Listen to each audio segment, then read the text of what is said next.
Okay, our next item is consideration of the 2018-19 Community Development Block Grant Action Plan. So we have Mr. Rodriguez.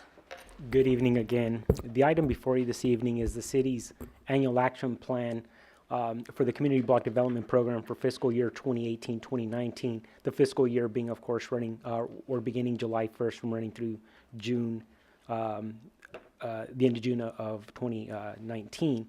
So for background purposes, the city of Yuba City is, we are an entitlement city, which is based on our demographics and our needs as defined by HUD.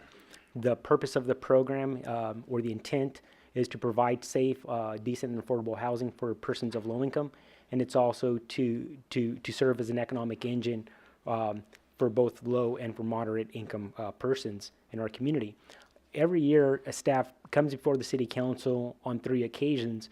However, there's only 2 action items. There's the action item this evening, which is the action plan. What the action plan does is that it articulates the goal, the goals, and it also allocates funding for the fiscal year of the upcoming year.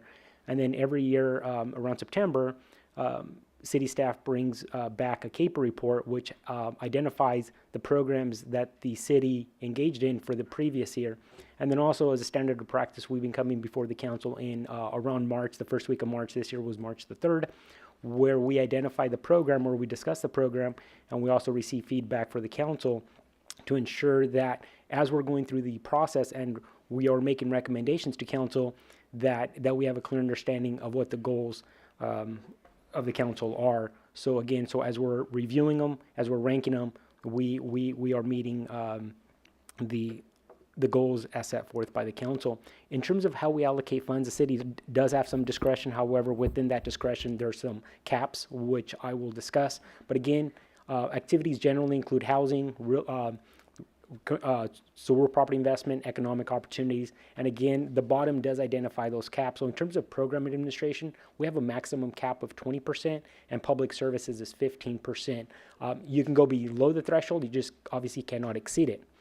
So in terms of communication, we are in constant communication with HUD. One of the things that they've emphasized to us over the past 2 years is to attempt to consolidate some of the programs, simply to ensure that we do not have redundant programs or services being provided in our community. So with that, we do go through a public process. We do have a 30-day public notice where we publish in the newspaper. We send out direct mailings to 2 different service providers of in our community. We also hold a workshop, which was held February the 15th of this year. We came before the city council on March the 3rd of this year, and then we had our final ranking, which occurred on March the 19th by city staff. So in the fiscal year that we're in right now, and I apologize, I should say 2017-2018, staff received $586,000. The extremely positive note is that we are being allocated $650,000 this year. So that's a relatively large increase of over $63,000. So that's very positive news. For a number of years there, it was questionable. We received some relatively minor increases. I think there was even talks about decreasing it. So an increase of $63,000 is great for our community. We received a total of 9 applications, requesting a total of $745,000. So obviously, we unfortunately cannot fund all of the applications. With that being said, historically, we would always receive up to 17 or 18 applications, but the reason that we've lowered the number of applications, again, is because we've encouraged different programs to consolidate their programs, and now instead of receiving where historically we would receive 7 or 8 applications, we received 1 application, but it's all the different programs partnering, which again, that was at the encouragement of HUD. So with that, staff is recommending that we allocate 20% for the administration of the program, which is roughly $130,000. That goes for staff training, travel, to ensure compliance with HUD. So it's not only this year, but then there's ongoing monitoring for previous years that we allocate staff time to.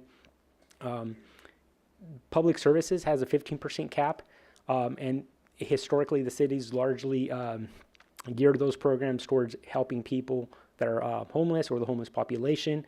So again, the cap on that would be $97,500. In total requests, there was approximately $108,000. Unfortunately, we simply cannot fund the full amount requested, again, because of the 15% cap. And the overhead identifies the 5 programs again. So there's 5 different programs. However, they've all come in under the larger umbrella of one application. And then the remaining 65% of the funds, City Council does again have the discretion. Staff is recommending that Public Works receive $150,000, largely for sidewalk improvements. There's an ADA pickleball court of $81,000. The Regional Housing Authority for roof and window replacement on 2 different sites of roughly $50,000, and also a owner-occupied housing rehab program, which there's an application process. We're recommending allocating $100,000 to that program. The FREE program, which assists disabled persons, approximately $15,000. Then Habitat for Humanity for an exterior home repair program of $25,000, so nearly $26,000 for a total of $422,000. So with that being said, staff this evening is recommending that the City Council adopt a resolution approving the 2018-2019 Annual Action Plan, which again allocates roughly $650,000, and to also authorize staff to submit all documents to HUD as necessary.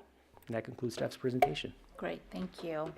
Bring it back to council for any questions. No questions, but through the mayor, I can remember serving on being at the Yuba City Homeless Consortium, and one of the difficulties they had at the time was exactly them competing against each other for this money through the city, and they were trying to figure out how do we not hurt each other by trying to take too much of this, and this is the mandate that has come down to do it this way is basically, gently force them to go in as a group, which they wanted to and they were trying to figure out a way to not compete against each other. And it's a great thing that it is now going that way. So and it draws them closer to work together. So that's a great thing that it's done that way now. Yeah. Thank you. Any other questions, comments? Nope. Okay, we will go ahead and open this to the public. Public hearing is now open on consideration of the 2018-19 Community Block Grant Action Plan. Are there any folks in presence today that would like to speak? Nope. Okay, we will bring it back to council for a motion. Through the mayor, I'll make staff's recommendation. Do we have a second? Second. All in favor? Aye. Aye. Any opposition? Great, thank you.